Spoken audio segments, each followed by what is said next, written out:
Bom dia. Desculpa esse atrasinho, a gente também estava esperando para ver se outras pessoas chegavam. A gente está hoje falando sobre um tema que ainda é um tema que causa um certo desconforto para muita gente, é um tema que ainda é um tabu, não é só aqui, é no mundo todo, né? E a gente está tentando também trazer informação e trazer um debate que as pessoas possam entender melhor do que se trata quando a gente fala política sobre drogas e quais são as implicações na nossa vida, mesmo que a gente não use, nunca tenha usado, não goste, ou use, ou, enfim, conheça quem conheça, não quem, mas a gente está tentando também dizer como essa política impacta, na verdade, na vida de todos nós, né? Vocês vão ter duas, na verdade, apresentações sobre o tema hoje. Eu vou tentar focar mais na área internacional, que é a minha área, apesar de eu também trabalhar nesse tema no Brasil. E vou tentar também passar para vocês, que a gente está aqui na sede das Nações Unidas, no Rio de Janeiro. Esse é um debate que ele está muito mais vivo fora das Nações Unidas hoje do que dentro. Mas a gente está também com esse movimento de tentar influenciar para que ele entre. Eu vou explicar por que ele está fora, como é que isso funciona, né? Bom, para começar, a gente, enfim, no meu título já é um título um pouco... É para lá, né? Um título um pouco provocador, no sentido de a gente está, de fato, abrindo um debate por uma política mais humana e eficiente. Então, enfim, estou partindo de uma premissa de que o que está funcionando hoje não está bom, né? Não está gerando os resultados. E o que temos hoje, sendo implementado no mundo inteiro, é fruto, na verdade, de um debate internacional, de um sistema internacional, baseado em 3 convenções, né? A discussão sobre a proibição das drogas é uma discussão antiga, mas toma muito, digamos, corpo com a consolidação da primeira convenção de 1961, que é uma convenção que tratava principalmente dos temas relacionados às drogas derivadas de plantas. Então, era a produção, na verdade, da folha de coca, da cannabis e do pop, meu Deus, papoula, né? Então, enfim, era uma convenção que falava sobre isso e tinha uma meta, que a gente vai estar vendo nesse novo slide aqui, de erradicar, num lapso de 15 a 25 anos, a produção dessas substâncias. Então, na verdade, a gente tem um sistema que nasce com a ideia de que a gente consegue viver num mundo livre de drogas. Obviamente, as intenções são as melhores, né? Mas a gente sabe que também, se a gente olha a história da humanidade, desde que a gente tem um relato sobre a humanidade, a gente tem relato sobre o uso de drogas, diversas, lícitas e ilícitas, mas é algo que está presente na história da humanidade. Então, o que a gente tem visto, desde que, na verdade, esse sistema foi implementado, é que a gente não, enfim, principalmente com o foco dele, que é na erradicação da produção, da oferta, e não um foco na demanda, na verdade, da redução do consumo, da prevenção, da educação, a gente tem visto que esse sistema não tem conseguido, na verdade, atingir os objetivos. E quais são os objetivos dessas convenções? Bom, tentar, de fato, coibir qualquer produção para que não tenha mais, na verdade, oferta que as pessoas não possam consumir. Então, a ideia era, bom, a gente vai fazer a produção ficar tão escassa que o preço vai aumentar e o consumo vai descer.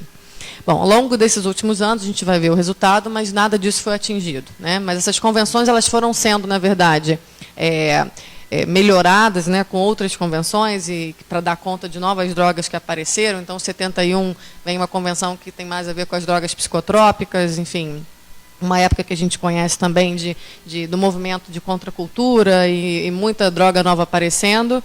Depois, em 88, tem uma convenção que fala mais sobre tráfico, sobre corrupção, sobre, enfim, tratado de extradição. Então, essas 3 convenções formam o sistema internacional que hoje é vigente, né? E como é um sistema que foi muito bem sucedido tanto em assinatura como em ratificação das convenções, a gente tem, na verdade, muitos países participantes e a gente sabe que, enfim, uma vez ratificada, essa convenção ela vale como lei mais forte do que a lei nacional. Então, os países também, enfim, determinaram todas as suas legislações nacionais de acordo com essas convenções. Então, de fato, a gente diz que é um sistema que, quer dizer, conseguiu traduzir em legislação nacional e conseguiu, na verdade, traduzir em implementação. O que não necessariamente, nesse caso, foi bom, porque, na verdade, a gente está vendo que não funciona, né?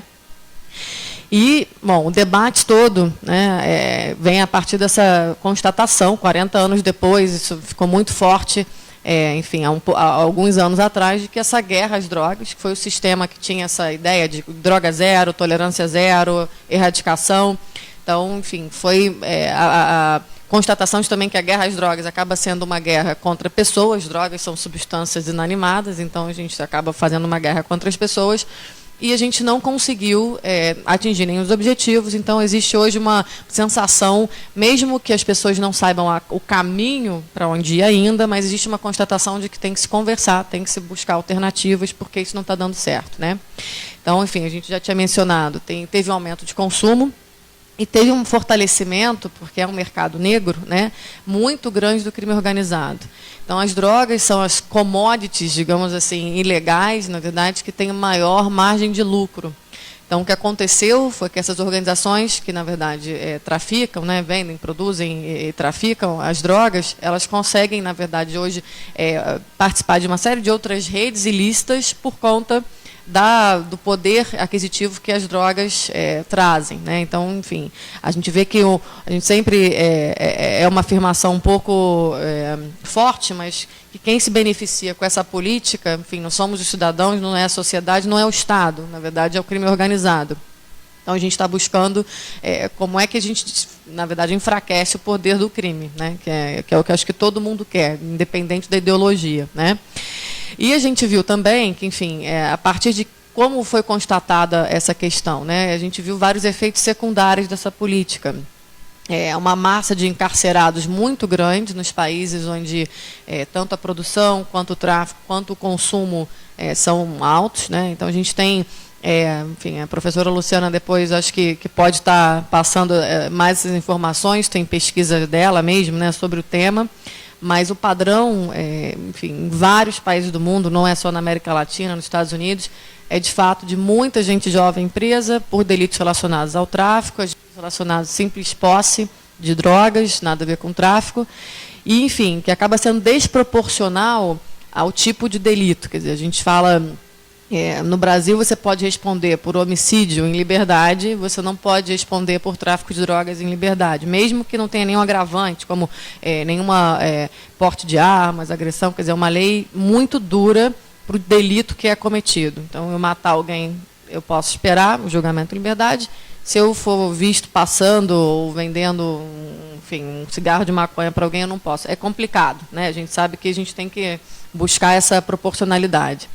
Mas, além dessa massa de encarcerados, tem, enfim, pesquisas também que hoje comprovam que as políticas de combate à droga, a gente conhece o Plano Colômbia, a Iniciativa Mérida no México, elas causam, na verdade, as políticas em si de enfrentamento, um aumento na violência. Enfim, tem umas pesquisas recentes da Universidade de Los Angeles, na Colômbia, que mostram como o Plano Colômbia teve impacto no fortalecimento e na violência do México.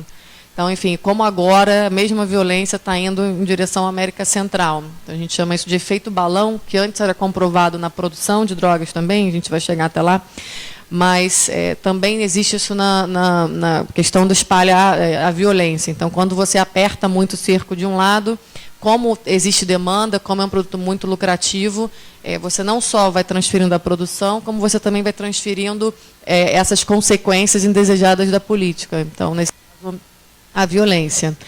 Essa política também, a gente hoje tem uma crítica muito grande à questão da corrupção, porque, enfim, como a gente sabe que quem está à frente são as forças policiais, os exércitos, enfim, a gente conhece as histórias de também corrupção dessas forças, então é uma política que enfraquece, na verdade, o poder do Estado de Direito, né? E, enfim, uma série de outras questões, mas em outras partes do mundo, essa política também está sendo vista como... Quer dizer, a política criminaliza o consumo, porque a gente diz, bom, nessa cadeia tem a produção, tem o tráfico e tem o consumo, né? Simplificando, tem muita coisa nesse caminho. Mas a gente vê principalmente que a política que criminaliza o consumo, ela impede que, na verdade, a gente olhe para essa questão como uma questão de saúde pública. Porque lá atrás, qual é a premissa? Por que tem que ser proibido? Porque faz mal à saúde. Isso, na verdade, são substâncias que vão impactar na saúde de cada um. E, óbvio, tinham outras questões, outras várias envolvidas, acho que o Renato vai estar falando um pouco mais sobre isso. Mas, se a gente está falando de uma perspectiva de saúde, o fato do consumo ser crime também inibe e, na verdade, prejudica em várias partes do mundo que você busque o cuidado necessário. Então, por exemplo, no leste europeu, no sudeste da Ásia, toda a epidemia de AIDS, na verdade, está sendo potencializada pela criminalização e, na verdade, do uso de drogas injetáveis. Então, a gente não vê políticas sendo implementadas para reduzir, por exemplo, a contaminação, né, com seringas, e a gente vê também, são tão duras as penas contra o uso, que as pessoas, na verdade, se escondem, e quando se escondem, não buscam ajuda, e quando vai ver, a epidemia de HIV já se alastrou.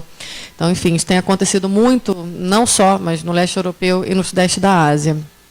E a gente sabe, enfim, para complementar essa parte inicial, que as drogas também, quando as convenções foram feitas, elas não foram baseadas, na verdade, no dano que cada droga causada.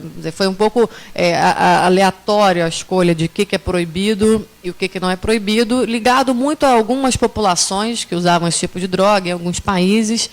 Enfim, é um pouco polêmica essa discussão, mas existe sim uma ligação entre o tipo de droga utilizada por certas populações em lugares como, por exemplo, Estados Unidos, e a criminalização dessas drogas. Então, enfim, tinha a ver também com enfim, o estranhamento do outro, né? Vamos dizer, os chineses e o ópio, os mexicanos e a maconha, enfim.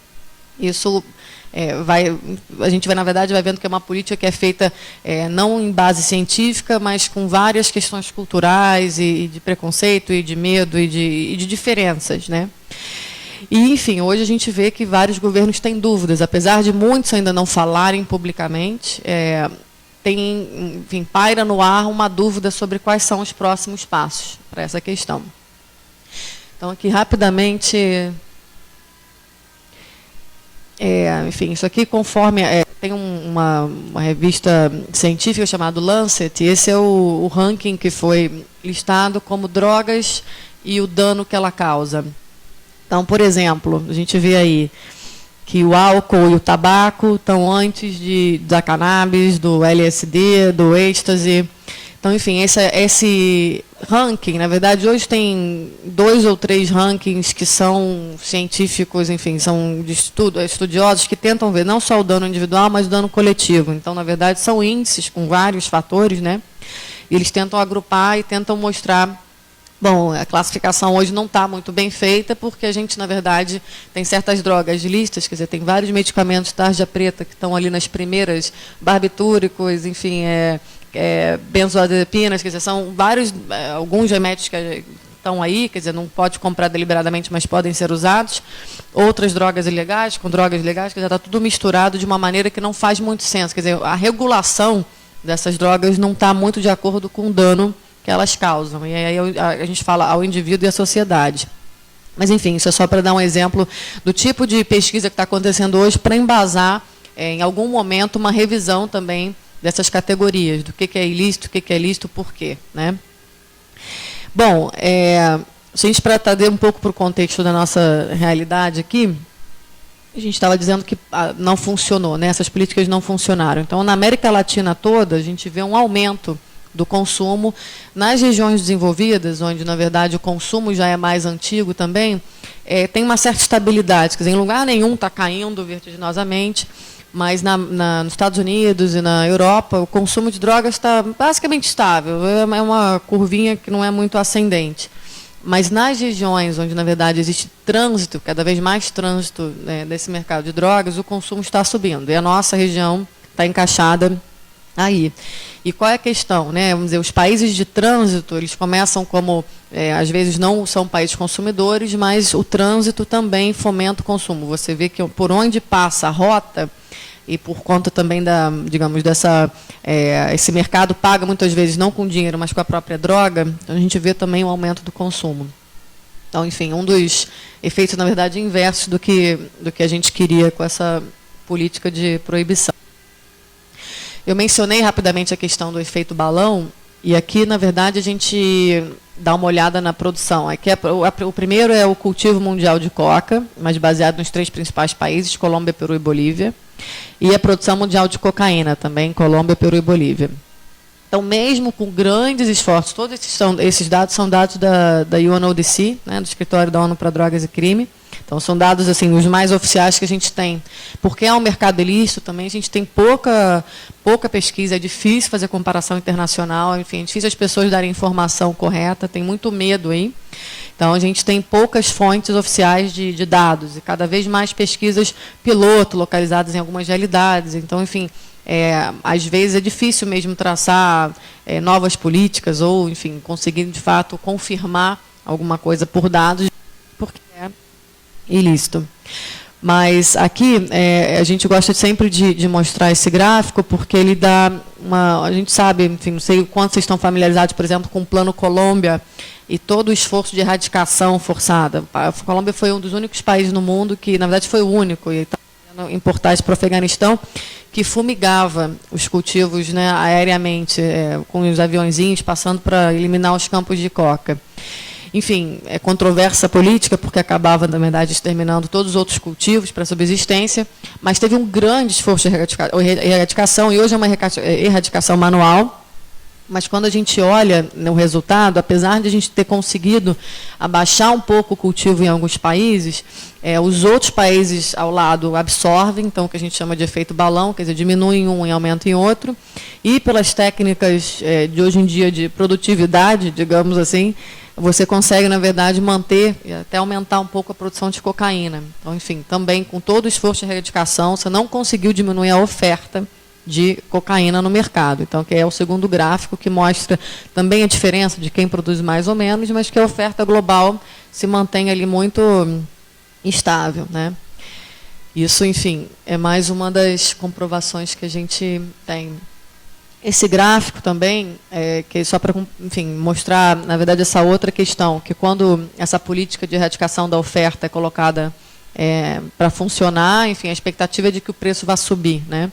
E esse gráfico mostra, na verdade, um aumento das prisões relacionadas às drogas nos Estados Unidos e a diminuição do preço das drogas. Então, enfim, tampouco teve o efeito que era desejado. Então, quanto mais gente presa, mais caiu o preço. Então, fazia também sentido com outro objetivo dessa política.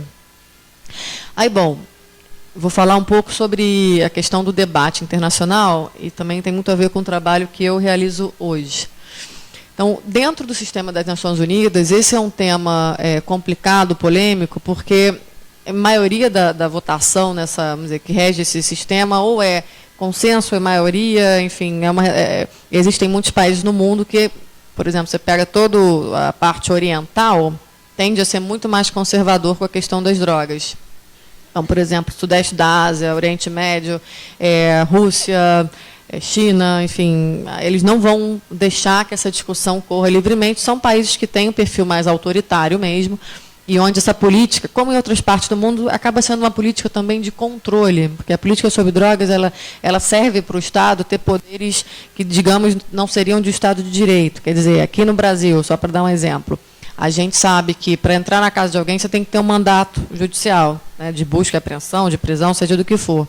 Mas essa, digamos, essa parte, né, a lei é aplicada em diferentes maneiras em diferentes lugares da sociedade. Então, assim, talvez na Zona Sul essa política funciona, mas se você vai para as favelas, em nome de busca de drogas, você pode entrar na casa de qualquer pessoa com o pé na porta, não importa, né? Isso não é muito diferente em vários outros lugares do mundo. É uma política que ela é aplicada também, quer dizer, dentro de uma visão de que quem trafica, quem produz, enfim, existe o bem e o mal na sociedade, né? E o mal está ligado ao tráfico, enfim, e a gente tem que perseguir, mesmo que isso signifique não cumprir direitos básicos, direitos humanos, direitos civis, enfim, mesmo que signifique violar. Então, é uma política que ela tem sido usada como controle também de várias populações marginalizadas. Isso mundo afora mesmo, né? Isso também se inclui a questão dos usuários em vários países que também são perseguidos da mesma forma que traficantes, tá? Obviamente, enfim, no nosso caso aqui a gente fala um pouquinho depois. Mas, por conta dessa, digamos, polarização, e porque é um debate que é um debate feito na base da ideologia, não é um debate feito na base de evidências, né? Desde o início desse sistema, a classificação das drogas, quer dizer, foi tudo muito feito por percepções, por diferenças culturais, por medos e por, enfim, pressões de sociedades que estavam sendo, na verdade, quer dizer, confrontadas com o novo, né? Imigrantes e outros grupos, outras culturas. Isso, de fato, causou um tabu, né? Enfim, a gente tem esse sistema aí desde 61 sendo aprimorado na questão da proibição, E a gente tem, desse tempo todo, mesmo já sabendo dos efeitos, enfim, de que a gente não estava atingindo os objetivos, não tem debate, né? O debate é algo muito recente, cerca de 5 anos, a gente começa a falar sobre esse tema internacionalmente, mas ainda é muito carregado de muita, vamos dizer, muita ideologia e pouca ciência, digamos assim. E por conta disso, e a gente, na verdade, vendo a realidade da América Latina, eu tive, desde o início, envolvida num processo com líderes que antes eram latino-americanos e hoje são líderes globais, mas líderes latino-americanos que começaram a olhar para essas políticas no continente e ver, bom, isso está ameaçando as democracias. E por que está ameaçando as democracias? Justamente porque há certa suspensão de direitos, quando a gente fala nas populações marginalizadas, mas também tem uma grande ameaça ao Estado, porque várias instituições estão sendo corrompidas. Então, a gente, na verdade, tem, né, vamos dizer, desde as forças de segurança pública, que são muito nítidas, mas várias outras esferas, congressos, enfim, por conta do dinheiro, por conta do poder do crime, porque, de fato, é algo muito lucrativo. Então, dentro dessa realização e dentro da questão da violência no nosso continente, 3 ex-presidentes, que eram o ex-presidente Fernando Henrique Cardoso, o ex-presidente da Colômbia, César Gaviria, e do México, Ernesto Zedillo, montam um grupo, eram 17 pessoas, e formam a Comissão Latino-Americana sobre Drogas e Democracia. Isso foi foi por volta de 2008, e lançam um primeiro relatório em 2009. E isso eles pedem uma mudança de paradigma de olhar a questão da droga, não como uma questão de segurança meramente, mas como uma questão de saúde pública. E, enfim, né, dentro dessa constatação de que, bom, se a gente formulou todas essas políticas com a premissa de que era para proteger a saúde, né, das pessoas, enfim, bem-estar, a gente está fazendo tudo errado. Elas não têm acesso à saúde e a gente está vendo todas as outras consequências que estão aí. Então, e por que esse debate acontece fora? Acontece fora justamente porque, dentro das Nações Unidas, se a gente abrisse esse debate, por conta também das diferenças e, digamos, desse mundo que é mais autoritário mesmo, da parte mais oriental, que tem mais um perfil de governo que não é tão democrata, poderia até ser pior, na verdade. A gente até hoje avalia que, se abrir um debate de revisão interno, a gente pode vir com um produto final pior do que já é hoje. Então, enfim, é um debate que está sendo feito fora, não quer dizer que não está tendo impacto nas Nações Unidas. Então, depois eu conto para vocês. Mas ele nasce como uma comissão independente latino-americana, e, em 2010, forma-se uma comissão global, porque, enfim, também através da abertura do debate, nota-se que isso é um problema, enfim, que é muito evidente na América Latina, mas que é um problema presente em todas as partes do mundo, com diferentes dramas, com diferentes, enfim, realidades, mas que é um debate global. Então, hoje a gente tem uma comissão global, que agora ganhou o 21º membro, que é o ex-presidente do Chile, Ricardo Lagos, mas com essa intenção de, na verdade, dizer, bom, independente de você usar, gostar, enfim, não, a gente não está falando sobre drogas, a gente está falando sobre política de drogas, e isso é uma diferenciação importante, porque a gente está falando sobre algo que impacta a vida de todo mundo, sem exceção, né? E a gente precisa, na verdade, quebrar esse tabu. Então, a gente precisa falar sobre esse tema, a gente precisa buscar soluções, aí sim, mais humanas e mais eficientes, porque todo mundo quer. Vamos dizer, o objetivo final é reduzir os danos, mas, assim, o conceito de redução de danos é um conceito também que aceita que não é do dia para a noite que você vai erradicar e que provavelmente você não vai conseguir erradicar as drogas da sociedade nunca. Então, você tem que trabalhar com a redução de danos para o indivíduo e redução de danos para a sociedade. Então, essa é a percepção. Essa comissão já lançou 2 relatórios globais, um em 2011, que é um documento que explica um pouco o que eu estou explicando para vocês, mas ele, na verdade, tenta traçar mesmo essa justificativa de por que isso é urgente. E o segundo fala sobre a criminalização do uso de drogas e a epidemia de HIV/AIDS nessa parte oriental também. Bom, hoje a gente tem uma série de planos de segmento regional. Eu vou voltar a isso se a gente tiver tempo. São os membros da comissão global, só rapidamente. Enfim, depois também tem o site para quem quiser dar uma olhada. E eu queria falar um pouco para vocês assim, o que essa comissão, na verdade, traz, e que é um pouco também do que são as principais questões em relação ao tema hoje. Quais seriam as principais mudanças nessa política? Tá? Então, eu vou tentar falar bastante, depois eu paro para a gente conversar, mas eu vou dar, enfim, desculpa, como a gente atrasou um pouquinho, eu vou ter que condensar, né? Mas eu espero também que qualquer dúvida pode interromper, tá? Eu só vou passar para depois a gente poder parar e tirar a dúvida. Mas, bom, os principais pontos que a gente pleiteia no trabalho dessa comissão primeiro, a questão da criminalização e do castigo do usuário de drogas, né? Novamente com essa premissa, é uma questão de saúde pública, a gente tem que abrir espaço para a atuação da saúde pública.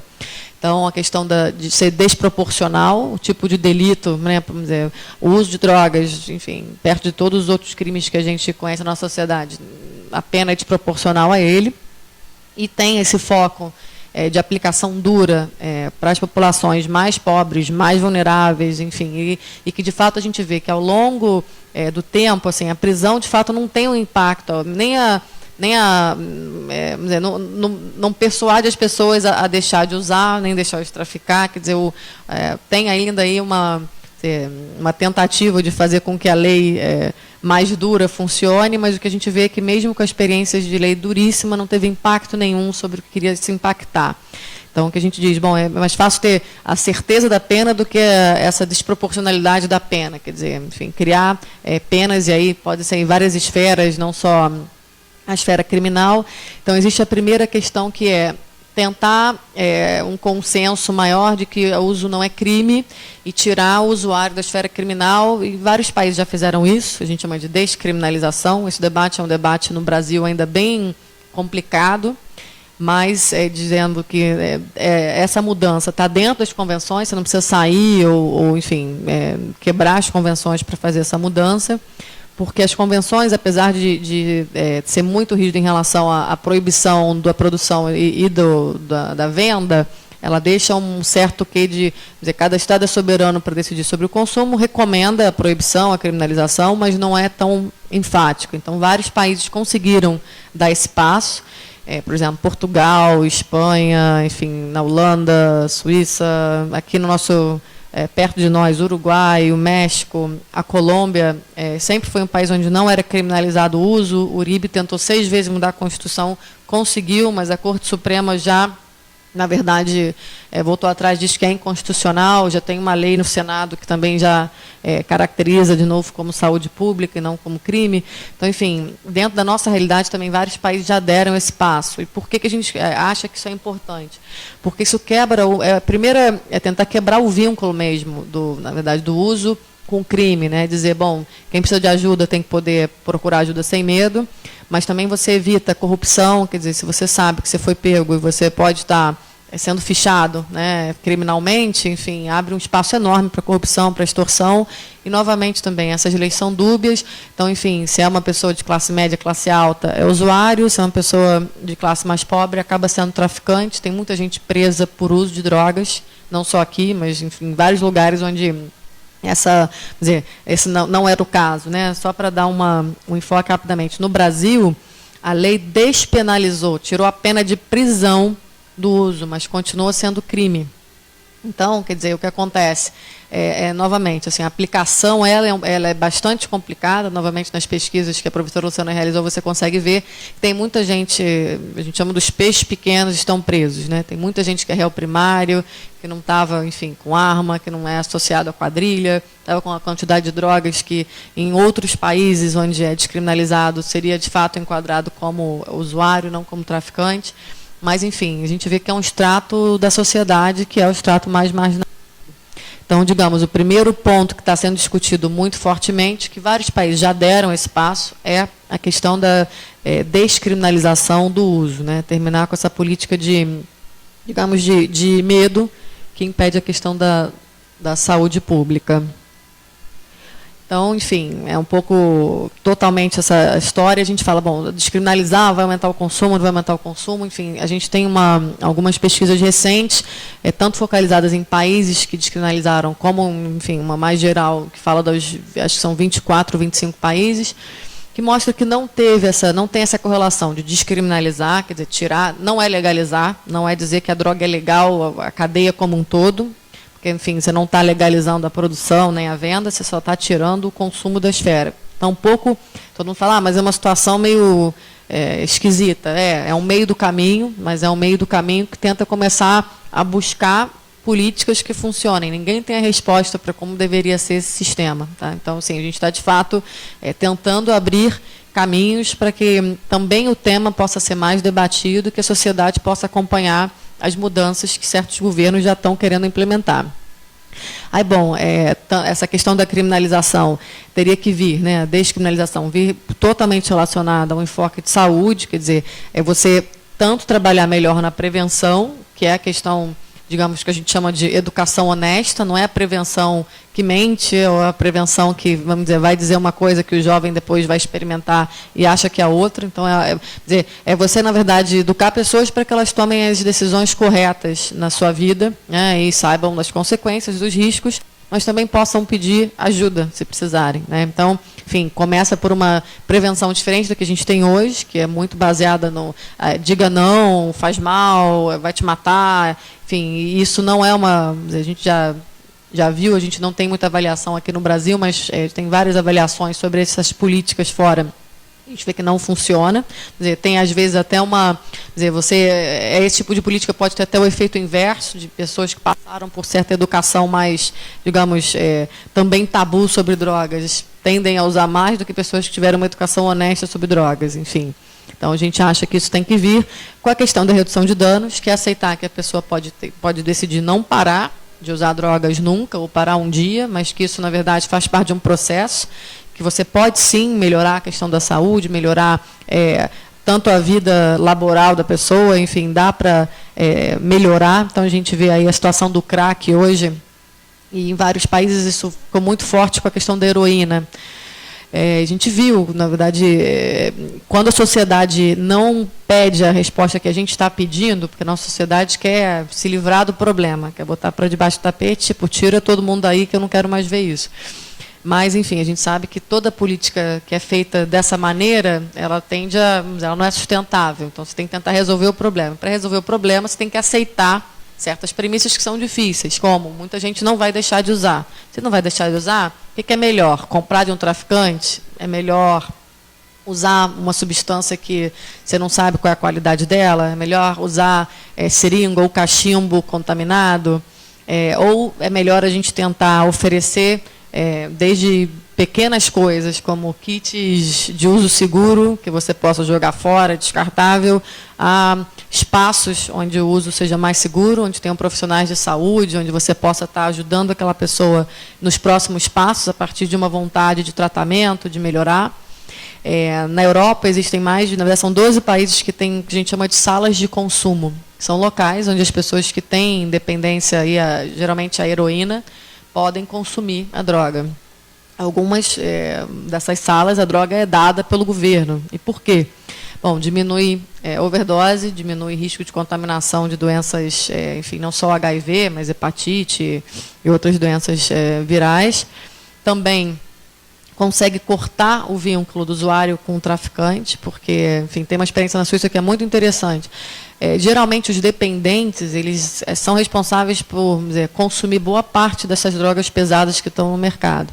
Então, uma vez que você cria um canal para onde esses dependentes podem estar acessando a droga de forma regulada, porque aí não é liberada, é totalmente diferente, né? A gente tem liberou geral é uma coisa, você tentar regular para pessoas doentes é outra, né?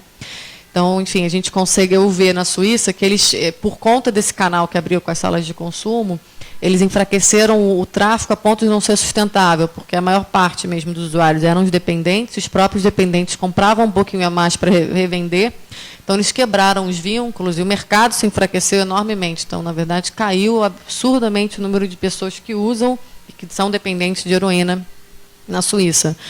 E, enfim, a gente tem uma experiência nova no Canadá e agora em Bogotá, de salas de consumo para crack, dizendo isso é algo que, para a nossa realidade, seria extremamente fora da possibilidade hoje. Acho que a nossa sociedade está muito conservadora e está muito mal informada no tema, mas são soluções que alguns países já estão dando para tirar mesmo, vamos dizer, pessoas que precisam, elas vão ter acesso de outra maneira até elas conseguirem ir deixando e a gente conseguir encaminhar para recuperação, para tratamento, para, enfim, uma vida normal.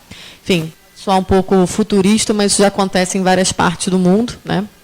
Enfim, deixa eu passar aqui um outro ponto rapidamente, é tentar mesmo aplicar a lei de maneira mais inteligente, né? Enfim, o que a gente a constatação de que algum tipo de mercado de drogas vai sempre existir.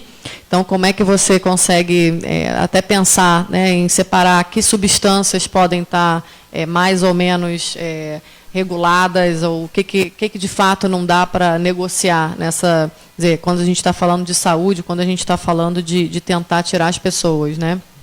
Mas, bom, rapidamente aqui a questão da lei, a gente está hoje, que é muito importante falar, como é que a gente mede o sucesso da guerra às drogas hoje, da política proibicionista? Muito baseado no quantas pessoas estão presas, quantos quilos foram apreendidos, quantos metros foram erradicados. E, enfim, a nossa perspectiva, a perspectiva do debate atual, é que a gente tem que, na verdade, olhar, o consumo diminuiu, tem menos gente precisando de ajuda, morreu menos gente na guerra, tem menos gente presa. Isso seria um sucesso de uma política se a gente, de fato, está olhando para um objetivo comum, que é uma sociedade melhor, mais justa, mais humana, mais saudável, mais protegida. Então, a gente tem que também olhar que, enfim, a gente vem medindo o sucesso dessas estratégias como uma forma que não é mais processo do que resultado. A gente não está olhando os resultados, né? Não vou me alongar muito aqui, porque a gente está mais... já toquei nessa situação, mas, enfim, é uma política que também viola uma série de direitos humanos. Aí, para voltar um pouco para a questão da ONU, existe muito debate interno de agências como o Alto Comissariado para Direitos Humanos, a UNAIDS, a UN Women, a Organização Mundial de Saúde. Essas organizações, elas têm vários comentários sobre o impacto de certas políticas de drogas no trabalho delas. Justamente, por exemplo, a UNAIDS, em relação à falta de, vamos dizer, não poder trabalhar com o usuário de drogas injetáveis de uma maneira aberta. Em vários países é proibido o tratamento, é proibido a troca de seringa, é proibido, enfim, tem hoje terapias de substituição de heroína por outra droga que é, enfim, mais fraca, que é a metadona. Enfim, tudo isso sendo proibido atrapalha muito, enfim, um dos objetivos do milênio de redução de HIV, né? Então, isso é a mesma coisa, a Organização Mundial de Saúde está estudando a classificação, por exemplo, da cannabis, porque ela está na mesma lista de outras substâncias. Então, assim, dentro do sistema das Nações Unidas, não é, digamos, de jeito nenhum, uma matéria fácil hoje de lidar, porque tem... digamos, a organização que é responsável pelo controle, que é o Escritório para Drogas e Crime, e tem um embate interno que, bom, essa política acaba prejudicando o trabalho de outras agências, né?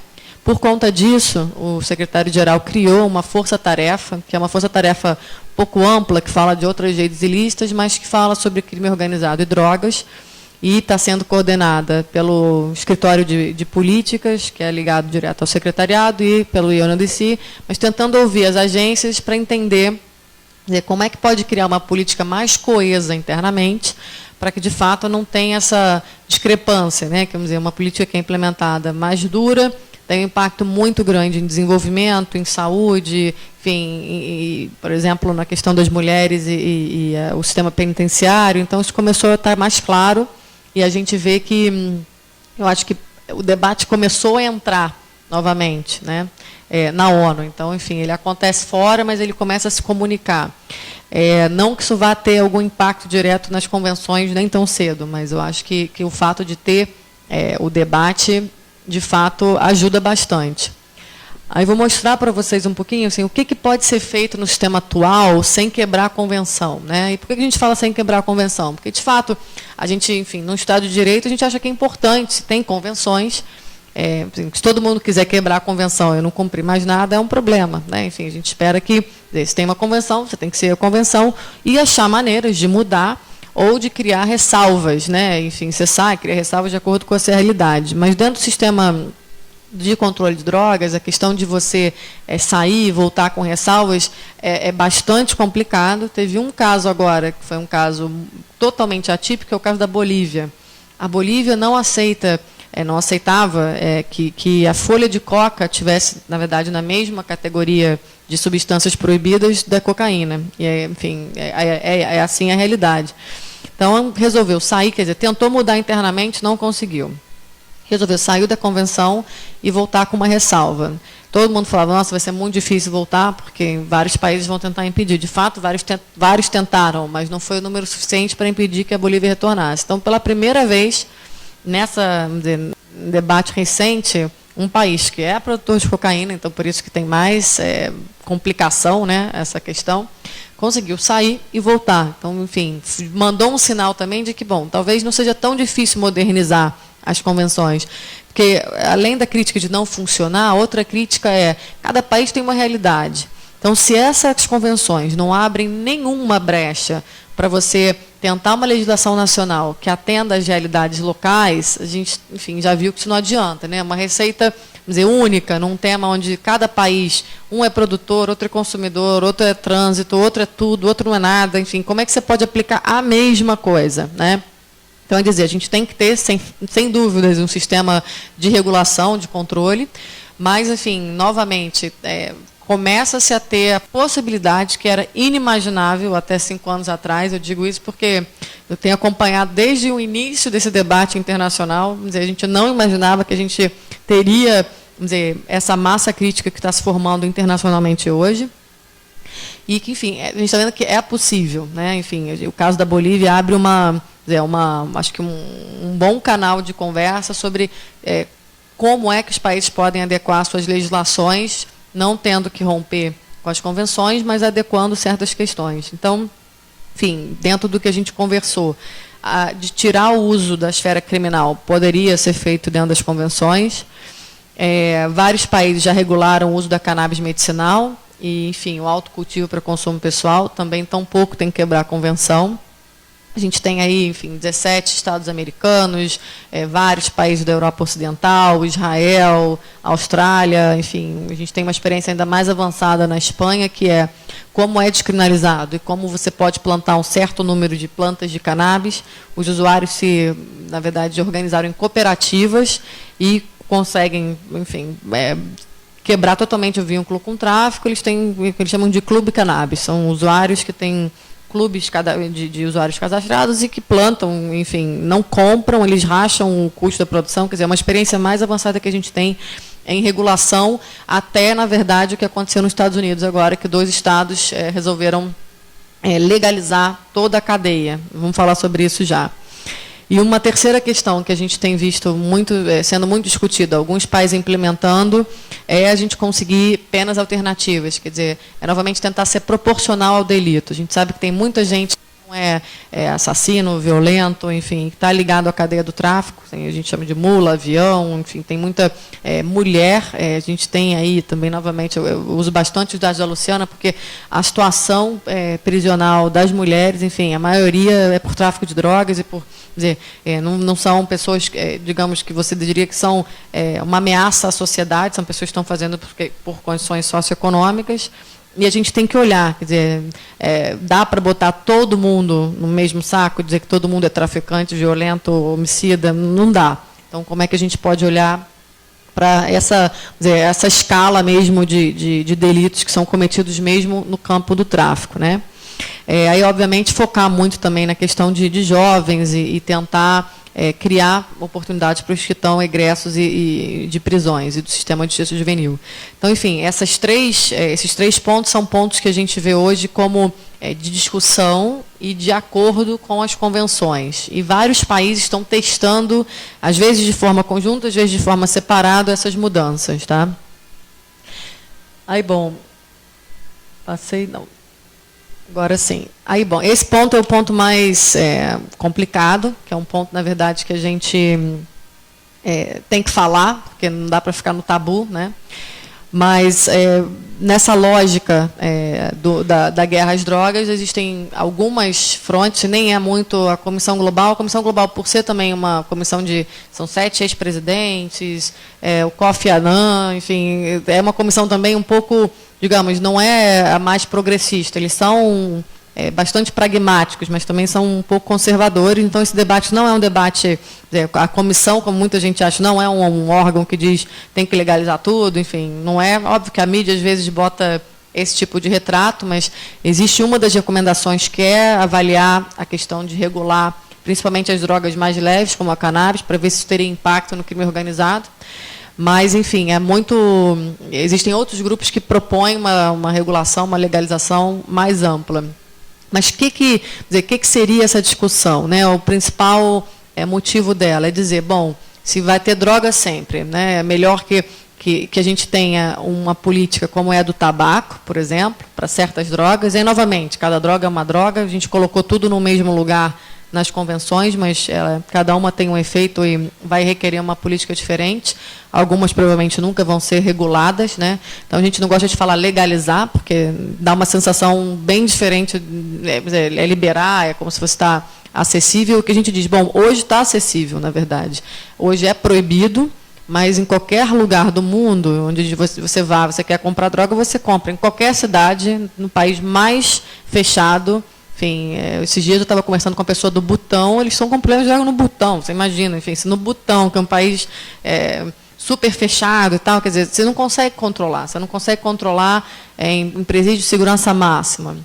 Então, o que é melhor, né? Então, enfim, existe esse debate atual de que certas drogas, certamente, causariam menos danos individuais e coletivos se fossem reguladas, e aí, novamente, se você está regulando, você tem que fazer cumprir a lei, né? Mas o que acontece? O que é ilegal não dá para ser regulado. Então, é como se a situação que a gente tem hoje não tem controle algum sobre a qualidade, sobre quem consome, se é maior ou menor de idade, aonde consome. Quer dizer, existe lá uma punição que também é aplicada de acordo com de onde você vem na sociedade, né? Então, enfim, existe essa discussão, que é uma discussão mais avançada, de que para certas drogas a gente deveria estar olhando um modelo regulado, que é um modelo mais no nível do tabaco. E não, por que não do álcool? Porque tem a questão da propaganda, né? É dizer, qualquer droga que faça mal, você tem que tentar desglamorizar o uso, não é glamorizar. É dizer, a gente tem uma situação, até mesmo aqui, com a propaganda do álcool, que é complicada, porque você acaba incentivando o uso, dizendo, isso não faz mal. Faz mal, use com moderação, mas, enfim, não é o que a mensagem, né, muitas vezes na propaganda vem, quer dizer, mostra festa, mostra tudo, depois o uso com moderação não é o que vai mudar a questão do consumo. Mas numa sociedade onde a gente acha que a educação é muito mais forte do que a proibição, de fato dá para se pensar em como seria experiências, aí tem que, enfim, qualquer política pública que você queira avançar, você tem que monitorar, você vai ter que avaliar, mas acho que é importante dizer que esse é um debate totalmente avançado, por exemplo, em países como o México e como a Colômbia. Aqui não chegamos nem na descriminalização, então, enfim, falta muito, mas na parte internacional está acontecendo bastante. Então, por mais polêmico que seja. Vou passar aqui rapidinho,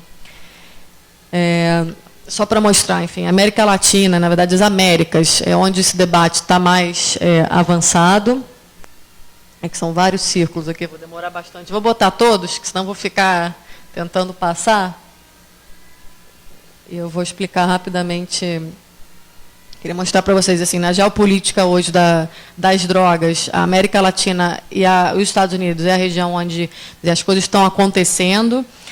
A gente vê o presidente da Colômbia falando abertamente sobre isso, da Guatemala, Costa Rica, no México, e a gente viu nos Estados Unidos agora 2 estados, né, enfim, aprovaram a legalização da maconha, o que vai totalmente contra as convenções e contra a lei federal americana. Mas vamos dizer, uma polêmica tão grande, mas vamos dizer, a gente chegou já num estágio do debate que o Obama disse, bom, minha prioridade não vai ser ir atrás dos usuários recreativos. Então, ele deu o sinal de que, bom, ele vai deixar os estados fazerem o que a população decidiu. Que se fosse um presidente republicano, dificilmente isso aconteceria. Teria uma grande disputa federal. E não é dizer que não vai ter, porque vamos dizer, o sistema judiciário pode resolver, inibir, como já resolveu em outros lugares, né? Então, a gente tem 17 estados, mais o Distrito de Colômbia, com a maconha medicinal liberada, legalizada, né? Vamos dizer, nesse sentido de ter uma regulação, e 2 estados agora. Então, é o primeiro lugar do mundo onde, digamos, se quebra a questão da convenção oficialmente é nos Estados Unidos, onde ela nasceu. Então, tem também aí um grande dilema, né? Mas ninguém está fazendo muito alarde sobre isso, vamos ver onde é que essas experiências vão dar. Mas existe na nossa região aqui, está faltando um ciclo no Uruguai, que é um outro país que está propondo o que os Estados Unidos já fez. Quando o Uruguai propôs, os Estados Unidos não tinha ainda passado pelos referendos, e aí foi dizer, todo mundo internacionalmente dizendo, mais é um absurdo, vai fazer isso unilateralmente, vai fazer isso, enfim, as mesmas questões de sempre, dizendo, vai virar turismo, enfim, como se precisasse. Aí eu falo sempre isso, assim, eu sou pragmática, eu não tenho resposta formada sobre o tema, mas como se você precisasse viajar para o Uruguai para comprar droga. Você não precisa viajar para o Uruguai. Infelizmente, está muito mais acessível do que deveria estar. Então, enfim, a gente tem que trabalhar com a realidade, né? Enfim, quando a gente está falando em política pública, a gente tem que olhar, bom, qual é a realidade, como é que eu trabalho em cima dela. Então, também tirar essa coisa dos mitos que vão se formando, né? Do outro lado do mundo, a gente tem os países onde, enfim, tem mais problema, onde o uso é criminalizado, onde tem trabalho forçado, quer dizer, o tratamento é como se fosse em campos de concentração, trabalho forçado. No Sudeste Asiático existe execução de crimes relacionados a drogas, então a Tailândia executa traficantes, enfim, tem ano que são 2 mil pessoas mortas, enfim, é totalmente o oposto. E tem a Europa, que está aí em amarelinho, porque é o continente que teve mais avanço na área de saúde pública. Digamos, se hoje vocês me perguntassem onde é que tem uma política mais humana e eficiente, bom, é na Europa, sem a menor dúvida, onde conseguiram colocar em prática a questão da prevenção, da redução de danos, do tratamento acessível, e conseguiram, de fato, reduzir os danos. Não é perfeito, porque o sistema internacional também não permite que as experiências vão mais longe, né? Mas é um local onde a gente tem várias boas práticas que têm influenciado outros lugares do mundo. E o oeste da África, eu coloquei também em amarelo, porque é uma região que, como a América Latina passou, vamos dizer, desde o começo da década de 80, está acontecendo a mesma coisa lá, em relação ao tráfico, países de trânsito. Só que esses países são extremamente frágeis. Os estados são frágeis, as instituições são frágeis. Então, nesse momento, a Fundação Kofi Annan está lançando a mesma iniciativa que a gente lançou na América Latina, de uma comissão para o oeste da África. Então, a gente também está em contato, justamente porque existe um problema enorme. Lá é uma ameaça mais hoje em relação ao tráfico, ao crime organizado, mas assim começamos na América Latina. E hoje nosso problema não é só esse, é um consumo muito grande também. Então, enfim, a gente está tentando que a África não passe pelas mesmas coisas que a gente passou, né? Mas, enfim, vamos ver como é que resolve. Aí, só para a gente encerrar essa sessão e deixar vocês fazerem as perguntas, porque tem várias questões do Brasil que eu vou deixar para o Renato. Mas o debate atual começa com há 5 anos com as comissões, na verdade, a Comissão Latino-Americana e depois Global, e aí eram ex-líderes de Estado. Aí todo mundo falando, mas é muito fácil você falar quando você é ex-presidente. De fato, é mais fácil falar quando é ex-presidente. Mas, a partir do ano passado, esse debate entra, na verdade, no âmbito político atual. Teve um summit, a Cúpula das Américas em Cartagena, foi a primeira vez que esse tema foi discutido abertamente, e foi uma proposta do presidente Santos, da Colômbia.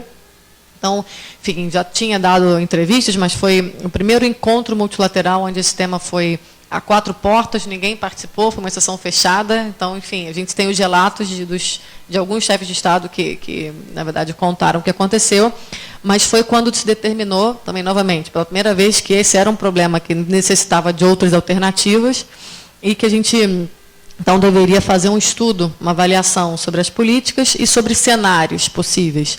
Então, nesse momento, a OEA e a CICAD, a professora Luciana também está muito envolvida nisso, estão fazendo um estudo sobre, enfim, avaliando o que aconteceu nesses últimos anos e propondo cenários de como poderia ser diferente. Então, a gente vai ter aí, acho que no final acho que antes do meio do ano, a gente tem um resultado. Tem aí uma questão que a gente não sabe exatamente qual vai ser. Tem gente de todas as ideologias envolvidas nesse estudo, que nem sempre é bom. É importante ouvir todo mundo, mas é importante que esse estudo também seja feito, enfim, à luz das evidências e não das ideologias. Então, essa é, acho que a grande dificuldade desse tema, é conseguir deixar a ideologia e olhar a ciência e olhar, na verdade, vamos dizer, a questão pragmática de saúde, né? Então, assim, isso é o maior desafio. Imagino que para muita gente também aqui dentro dessa sala seja um tema difícil, mas a gente tem a expectativa de que esse estudo possa estar trazendo, cenários reais, né? Enfim, vamos avaliar. A CICAD é um órgão que é controlado pelos Estados Unidos, muito forte, na OEA. Então, enfim, tem uma questão aí difícil, porque os Estados Unidos é um dos grandes controladores desse debate, quer dizer, são um dos grandes financiadores do sistema atual, né? Mas, bom, esse debate chegou também, primeira vez dentro de uma Assembleia Geral da ONU. Então, enfim, tudo muito recente, gente, tudo agora, enfim, muitos anos que esse tema nem era tocado, como se não existisse, tanta morte, tanta prisão, mas não existe. Então, em setembro, os presidentes da Guatemala, Colômbia e México fizeram uma declaração conjunta, dizendo, olha, isso aqui, enfim, é uma grande ameaça às nossas sociedades, não dá mais, a gente tem que falar sobre isso. Então, a gente teve a eleição também de um novo presidente do México, e como a gente sabe, está nos holofotes, né, vamos dizer, o que aconteceu na Colômbia está acontecendo lá, de maneira mais sensacionalista, porque tem a questão das cabeças decapitadas, enfim, a violência tomou uma forma, um fenômeno tão chocante, né, que virou como se o México fosse um país vivendo isso sozinho, e não está. Eu gosto sempre de falar, como a gente não vai falar sobre o Brasil, no México, eles contam que nos últimos 5 anos a guerra às drogas, na verdade, matou cerca de 50 a 60 mil pessoas, dependendo da fonte, né? No Brasil, por ano, e aí não é relacionado só ao tráfico, é porque a gente não tem esse dado, e novamente não tem esse dado porque a gente não quer ter esse dado, porque a gente tem dado de homicídio, a gente tem por ano 50 mil homicídios no Brasil. Então, 35 mil são por armas de fogo. Relacionados aí, enfim, a crimes passionais também, mas vocês podem imaginar que uma boa parte também há questões relacionadas a crime organizado e tráfico de drogas. Então, num ano aqui, morre assassinado, e não diretamente ao tráfico, mas a mesma quantidade de pessoas que em 5 anos morreu na guerra às drogas no México. Quer dizer, a gente não está muito longe disso e não se fala muito sobre isso aqui.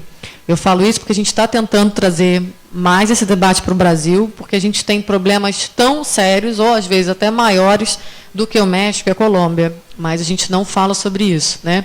O problema lá tem a questão do tráfico para os Estados Unidos, e aqui é uma questão muito mais a violência era muito mais para o consumo interno do que para o tráfico.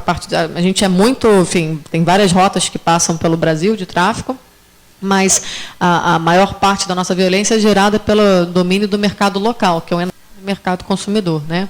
Então é importante saber que a gente tem esse problema aqui muito grande também. Bom, mas esse novo presidente mexicano, ele resolve, na verdade, mudar a maneira com que o debate está sendo feito, e dizer, não, a gente não vai mais guerrear contra as drogas, a gente vai, na verdade, tentar reduzir a violência que afeta os mexicanos. Então, quer dizer, é muito sutil, mas é um pouco do que fizeram aqui com as UPPs, quer dizer, o foco não vai ser terminar com o tráfico, o foco vai ser retomar o território, diminuir a violência, tirar as armas ostensivas, e a gente não vai deixar o tráfico estar dominando, mas, enfim, o tráfico existe. Ninguém diz que o tráfico acabou, a venda continua, mas, enfim, não existe morte, não existe arma, não existe, na verdade, o controle do território, que é tão perverso, né? Enfim, é mais a realização de que a estratégia tem que mudar para uma estratégia pragmática, realista, do que para uma que, de fato, quer fazer uma coisa que é muito difícil. Porque, enquanto tiver demanda, vai ter oferta, né? Enquanto esse mercado for um mercado ilegal, ele não pode ser regulado. Então, enfim, essas premissas é que a gente está tentando mostrar. Que, bom, a gente tem que pensar sobre o tema, falar sobre isso. Qual é a resposta final, a gente não sabe, tem que construir, tá? Bom, eu já tinha mencionado as questões dos Estados Unidos, né? Enfim, tanto o avanço da cannabis medicinal, mas também a regulação em 2 estados, que é a primeiro grande desafio às convenções. Está todo mundo quietinho, vamos ver o que vai acontecer. E teve uma cúpula ibero-americana em Cádiz, em novembro, onde também veio muito forte o tema, e a partir dessa cúpula se decidiu que vai ser feita uma Assembleia Geral da ONU especial sobre o tema. A última foi em 98, quando eles chegaram a uma conclusão de que em 10 anos o mundo estaria livre de drogas. Então, foi em 98, a conclusão da Assembleia Geral foi em 2008, não tem mais droga no mundo. Imagina, drug free world. Eu falei, bom, a gente chegou em 2008, ninguém quis falar muito sobre isso, vamos continuar porque está dando certo. Foi o final da conferência de revisão, mas eu acho que agora o espírito vai ser outro. Em 2016 vai ter essa Assembleia Geral, vão começar os preparativos, mas acho que é num espírito muito mais de abertura de diálogo, não é de resolver muita coisa ainda. Enfim, acho que esse é um assunto que, no âmbito multilateral das Nações Unidas, vai demorar.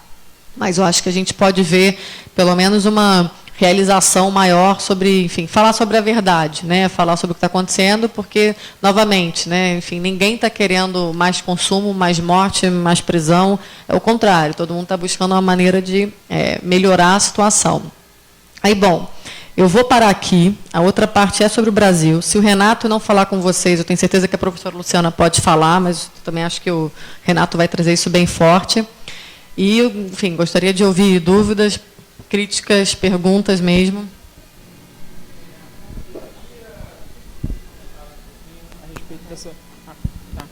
Eu queria que você comentasse um pouquinho a respeito da questão da internação compulsória dos usuários de crack, que é algo que é uma política que vem sendo implementada agora aqui no Rio de Janeiro e que ganhou destaque na semana passada em São Paulo. Me parece que houve uma maior extensão da aplicação dessa política lá. E, enfim, você estava comentando da questão do papel do ex-presidente Fernando Henrique Cardoso na liderança e na condução desses debates. Eu não sei, me parece que existe uma certa contradição entre a figura dele e o papel que ele vem defendendo e a postura de muitos líderes do próprio PSDB, do próprio partido. Eu não sei se você teria como responder, não é nem o propósito do debate é esse, mas queria saber como você encara essa situação. Vou pegar mais duas perguntas, aí eu respondo todas, pode ser? Tem mais gente querendo tirar alguma dúvida? Eu gostaria de saber como é que se faria a descriminalização das drogas sem legalizar a droga. Como seria feito isso? Porque não ficou muito claro para mim.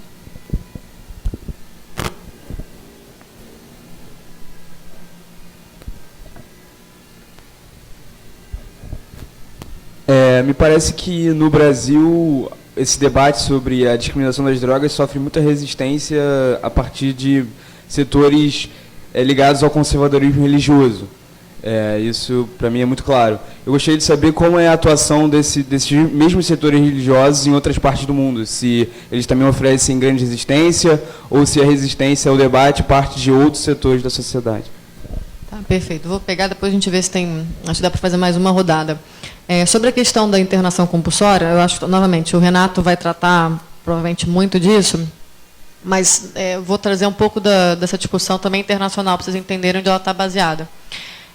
Tem um comunicado das agências da ONU, incluindo o Escritório para Drogas e Crime, pedindo o fechamento de centros de internação compulsória no mundo todo.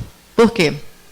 Primeiro, porque não funciona. E por que não funciona? Porque quando uma pessoa precisa, na verdade, de tratamento, ela tem que entender que ela precisa. Então, é difícil dizer isso para uma mãe, para um pai, mas existe um momento ali que a pessoa vai ao fundo do poço, realiza que precisa, e aí ela tem força de vontade para sair. Porque a dependência química é muito difícil mesmo de resolver, mas ela se resolve a partir do momento que você tem essa realização.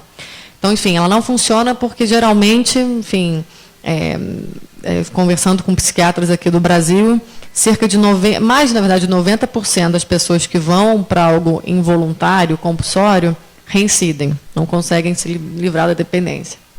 2, porque a gente, na verdade, no Brasil viveu, não é da geração de vocês, não é da minha também, mas é um debate que foi muito forte de acabar com a questão manicomial. A gente tinha toda a parte de tratamento de saúde mental, que é onde a dependência química está, como, vamos dizer, grandes espaços de violação de direitos, pessoas que eram trancafiadas, e ainda são, por anos e anos e anos, enfim, são todos os maus tratos do mundo, enfim, tudo que vocês possam imaginar de horrível acontece em lugares fechados.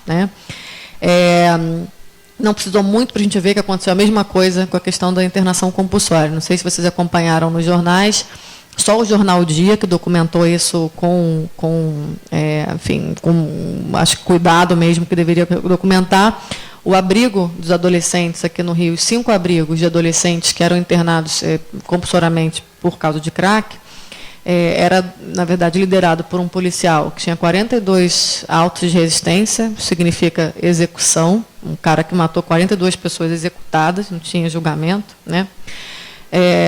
Os maus tratos eram nítidos, assim, enfim, basicamente não tinha comida, as pessoas, esses adolescentes dopados, o dia inteiro não tem médico, todo mundo, independente da idade, peso, sexo, com os mesmos 5, 6 remédios tarja preta por dia, jogados no chão, acordando com um balde de água fria, mesmas denúncias em abrigos para maior de idade, em comunidades terapêuticas, enfim. Os espaços de privação de liberdade, onde você não tem uma fiscalização, são espaços, geralmente, aí, obviamente, tem gente que faz trabalho bom, exemplar, óbvio que tem. Tem comunidade terapêutica que funciona, óbvio que tem. Mas também tem muita coisa que não funciona. Então, principalmente quando você está dizendo dinheiro público, é obrigação do Estado tutelar. Você está tomando aquela responsabilidade, você tem que cuidar. Então, tem duas questões. Uma é, de fato, que não é a melhor maneira de tratar, não funciona, você está jogando dinheiro fora. E duas, você está, na verdade, são pessoas que, geralmente, quem vai para uma situação dessa, de um abrigo, etc., são pessoas que não têm poder aquisitivo alto de pagar uma clínica de tratamento onde a gente tem, minimamente, e não são em todas, tem uma defensora de São Paulo que também está fazendo um processo contra uma clínica que é caríssima, tipo 50 mil por mês, algo do gênero. Enfim, que também tem uma série de violações. Tem gente trancafiada lá há 5 anos, e já mais de R$1 milhão e a pessoa não sai. Então, assim, é totalmente contra a lei. Então, é dizer, quem é que vai fiscalizar, né? E hoje a gente já tem, pela experiência internacional, os conceitos de o que funciona no tratamento. E o conceito é outro, é de rede terapêutica. É dizer, você pode sim precisar de uma internação para desintoxicação, você pode, de fato, querer passar um tempo fora, mas se você não conseguir vencer no ambiente que você está, porque é ali que as dificuldades, os desafios vão aparecer, dificilmente você vai se livrar, você vai estar sempre reincidindo. Então, o conceito de rede terapêutica é que você vai passando de equipamento a equipamento. Quer dizer, se você precisou de uma desintoxicação, você vai para o hospital. Depois você vai, no que no Brasil seria o que eles chamam de CAPS, que é um Centro de Atenção Psicossocial para Álcool e Drogas, onde você vai poder ter um acompanhamento mais... vamos dizer, dia a dia, mas não necessariamente internado. Depois você pode ser um médico da família, ou, enfim, você pode ter começado por um consultório de rua, que é o consultório, como se fosse um consultório móvel que está nos lugares de cena aberta das Cracolândias. Então, enfim, existem uma série de outras maneiras de fazer que, de fato, vamos dizer, pretendem que o indivíduo saia dessa, mas saia mesmo, saia sozinho, saia sabendo que vai estar lidando com esses desafios. Por exemplo, no Brasil, existe uma prefeitura, em São Paulo, em São Bernardo do Campo, que tem um programa muito bacana na rede pública, dessa rede que a gente está dizendo, né? Então, enfim, a gente está tentando dizer, bom, tem exemplo fora, mas tem exemplo dentro do que funciona. Então, para que a gente vai fazer o que não funciona? Vai gastar dinheiro, não vai resolver. E a gente tem que saber, bom, que tipo de tratamento está sendo aplicado nas internações. Ninguém pergunta, ninguém fala, não tem protocolo, cada um faz o que quer. E 2, o que o Estado vai fazer com essas pessoas depois do período da internação? Devolver para a rua? Porque, na verdade, a gente tem que saber, o crack é o 10º problema dessas pessoas, não é o primeiro. Essas pessoas sofreram todas as violações que puderam ser, enfim, sofridas. Geralmente, pessoas em situação de rua são pessoas extremamente vulneráveis, né? Não têm casa, ou têm famílias muito complicadas. Então, enfim, eles precisam de moradia, precisam de trabalho de assistência social, de educação, de emprego, de cuidado e, sim, obviamente, se livrar da dependência. Mas a dependência não é o primeiro motivo. Essas pessoas não estão na rua por causa do crack. Então, o Estado, para resolver, tem que resolver o todo. E uma vez que você quer chamar para si a responsabilidade, resolve tudo então.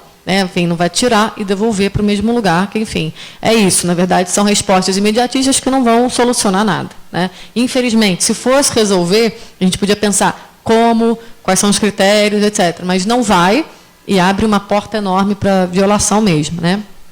Sobre o presidente Fernando Henrique, de fato uma constatação pessoal, ele nem é tão ativo no debate nacional como ele é muito ativo no debate internacional, porque a gente não quer essa politização do tema, partidarização. De fato, o PSDB, como PT, como PSB, quer dizer, não existe poucas lideranças. Na verdade, tem algumas lideranças, mas que são muito tímidas, porque é questão de voto, drogas não dá voto, drogas tira voto, né? Com exceção aqui do Renato, mas é um nicho muito específico, muito, muito, muito específico. Então, enfim, existe mesmo um cuidado e, de fato, enfim, se a gente pegar todas as lideranças políticas que a gente tem hoje, ninguém vai estar abertamente, por mais que entre quatro paredes a opinião possa ser diferente, ninguém publicamente se manifesta, ainda não chegamos no nível da Colômbia, da Costa Rica, da Guatemala, do México, onde esse tema está sendo debatido com mais franqueza, né? Eu espero que chegue, porque, novamente, o Brasil não pode ficar... Esse problema é tão nosso como é de todos esses outros países, mas é uma questão mesmo que eu acho que a sociedade não está madura para que os políticos se sintam confortáveis. Mas, enfim, eu acho que um líder tem que fazer assim mesmo. Então, a gente tem que esperar que a gente tenha líderes que toquem no tema, mesmo sem a sociedade estar preparada, que ajude a sociedade a entender, né? Enfim. Aí, sobre a questão da descriminalização, é muito complicado mesmo, todo mundo fala, bom, você vai resolver só uma parte, né? E aí, conversando, por exemplo, com os holandeses, que foram um dos primeiros a tentar separar, né, a droga leve, que eles chamam maconha, da droga pesada, e que também são conceitos que a gente fala, a maconha pode não ser droga leve, dependendo do uso que você faça. Então, enfim, o contexto também. Mas eles falam, bom, é melhor resolver uma parte do que não resolver nada. Então, a descriminalização, simplesmente, o usuário vai ter que continuar comprando no mercado negro. Ou os países que avançaram permitem o autocultivo da maconha. Então, você consegue quebrar ali. Então, tem vários exemplos, mas, como eu mencionei, o exemplo mais, digamos, completo da descriminalização com autocultivo hoje é a Espanha, nem a Holanda, porque na Holanda é mais complicado também a questão do plantio. Você pode plantar, mas é uma coisa tolerada, não é oficial. Então, dependendo da quantidade, vai para tráfico mesmo, em qualquer lugar. Mas, enfim, a descriminalização, sem dúvidas, ela é encarada como um primeiro passo, uma abertura de caminhos para você pensar que outras políticas têm que vir, né? Mas ela é feita com esse enfoque. Bom, criminalizar o uso afasta mais ainda do sistema de saúde, né? Então, você tem que conseguir, se é uma questão de saúde, abrir um espaço ali de canal para entender o uso. Porque você tratando como proibição, você não tem muita informação. A gente não sabe quantos usuários tem, cada pesquisa diz uma coisa. É muito complicado, né? Tem pesquisa que diz que é 1 milhão, tem pesquisa que diz que é 30 mil. Então, assim, olha a variação.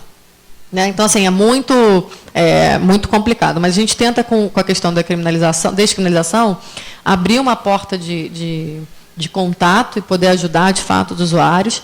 E ninguém acha que, de fato, os países que deram esse passo sabem que é um primeiro passo. E que é um primeiro passo porque esse debate tem que avançar. Não dizer que vai todo mundo para a regulação, não sei. Pode ser que alguns países vão, outros não. Mas eu acho que cada país vai estar buscando como melhorar essas políticas, né? Mas a gente diz que é o primeiro passo para quebrar mesmo esse ciclo: corrupção, medo, violência, abrir uma porta para a saúde pública, tirar essa pressão do sistema prisional e entender melhor o problema, ter mais dado para conseguir avançar, né? E a sua pergunta sobre descriminalização foi do Brasil, especificamente? A religiosa. Sem dúvidas. Aqui, a gente está tentando, na verdade, um diálogo com as bancadas religiosas, porque tem menor problema dizer que, de fato, são, e não são todas, né? Porque a gente tem, se a gente fosse pegar, por exemplo, os protestantes tradicionais, eles têm uma visão mais aberta sobre o tema. Os católicos e os evangélicos têm uma visão mais fechada sobre o tema. E o que a gente está tentando é dizer, bom, se você é a favor da vida, se é a favor da saúde, então você, enfim, tem alguma coisa errada. É tentar, de fato, explicar que é um pouco absurdo eles estarem do outro lado, né? Sem dúvida, os países que avançaram mais são os países onde não tem esse fundamentalismo religioso em nenhum âmbito. Porque, por exemplo, se você pegar a Europa, existe, vamos dizer, mas são as religiões mais protestantes tradicionais, que têm muito mais... a marca dessas religiões também é o pragmatismo. Então, a maioria das mudanças foram feitas em países mais pragmáticos. Mas, por exemplo, a Espanha, país extremamente católico, né? E conseguiu mudar. Colômbia e México são países extremamente católicos, assim, são mais católicos, talvez a gente tenha mais católicos em números gerais, mas eles cumprem mais, digamos, os rituais, são mais conservadores. E conseguiram avançar. Então, a gente está com problemas mesmo, enfim, na nossa liderança religiosa aqui. Eu acho que falta uma percepção de que, enfim, eles estão totalmente contra, né, os preceitos de vida, de proteção, de amor, enfim, vai tudo contra. Então, existe essa tentativa de diálogo. Os religiosos, eles atuam nesse campo através das comunidades terapêuticas, e tem um outro embate muito grande aí, porque a maioria das comunidades terapêuticas não aceita médico, e a gente diz, bom, mas é saúde, tem que ter médico. E eles não aceitam. Então, enfim, para mim, eu tenho uma opinião um pouco forte sobre isso, porque eu acho que, enfim, cada um escolhe para onde quer ir para se tratar, mas se você tem dinheiro público envolvido no meio, você tem que ter um protocolo científico, você não pode, cada um faz uma coisa. Eu acho que tem que ser sério nesse sentido, do que funciona e o que não funciona.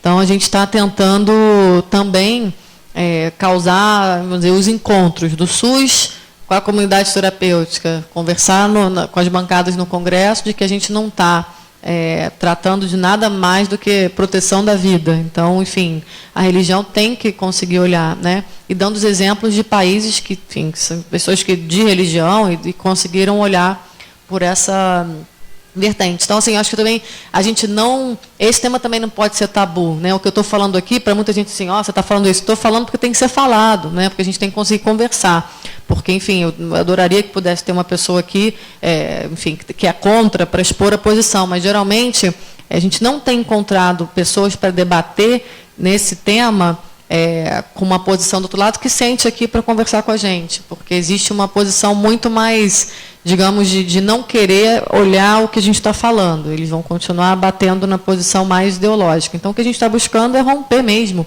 com com tabu, falar coisa que, vamos dizer, politicamente não deveria falar, porque a gente acha que esse debate tem que avançar. Enfim, a gente também acha que, enfim, estamos longe de ter as respostas, de sermos donos da razão, mas a gente está precisando, pelo menos, provocar essas inquietações para a gente avançar, né? Acho que já passou da minha hora, né? Então, enfim, vou parar por aqui. E a professora Luciana, acho que tem meu e-mail aqui, é porque eu tive que parar antes, mas tem meu e-mail, se vocês tiverem dúvida, quiserem, enfim, parou tudo. Mas tem nosso site também, tem o site da comissão, tem bastante material. E a gente, no Brasil, lançou uma rede chamada Rede Pense Livre, por uma política de drogas que funciona, que é uma rede de lideranças adultas, que a gente chama lideranças jovens, mas adultas, e que está também, jovens, nós estamos incluídas aqui, eu e o professor Luciano. Então, a gente está tentando também trazer essas informações para o debate. Novamente, óbvio que a gente está falando de temas tabu, onde certas pessoas vão olhar para a gente dizendo que a gente está pregando uma outra verdade, mas o que a gente está tentando é trazer informação e dizer, sim, que tem informações apontando para uma outra direção. Então, enfim, para a mão de todo mundo aqui achar as soluções. Não sabemos ainda onde a gente vai parar nesse tema, mas a gente tem que parar melhor do que a gente está parado agora, né? Mas, enfim, bom dia e boa conversa com o Renato, que acho que o fogo ainda vai esquentar mais ainda que hoje.